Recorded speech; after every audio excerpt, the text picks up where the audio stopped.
Sveiki atvykę į dirbtinio intelekto šalį. Čia gyvena ypatingi padėjėjai. Jie moka kalbėti, piešti, kurti muziką ir netgi sukurti filmukus.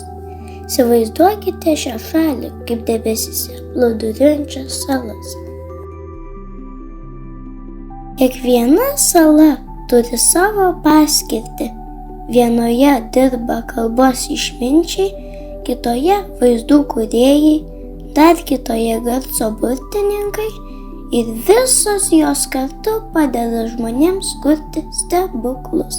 Šioje saloje dirba kalbos išminčiai. Jie atsako į klausimus ir pasakoja istorijas.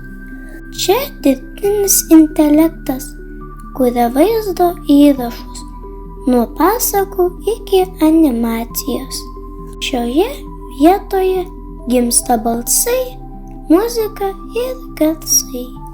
Kai paklausi ko nors, tavo klausimas atkeliauja čia ir dirbtinio intelekto salos atsako.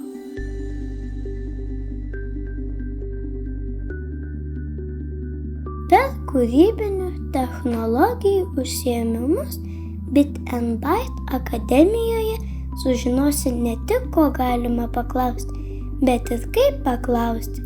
Jau tuoj netrukus su mentoriais kibsite į darbus, o aš su jumis kol kas atsisveikinu. Iki pasimatymo. Ate.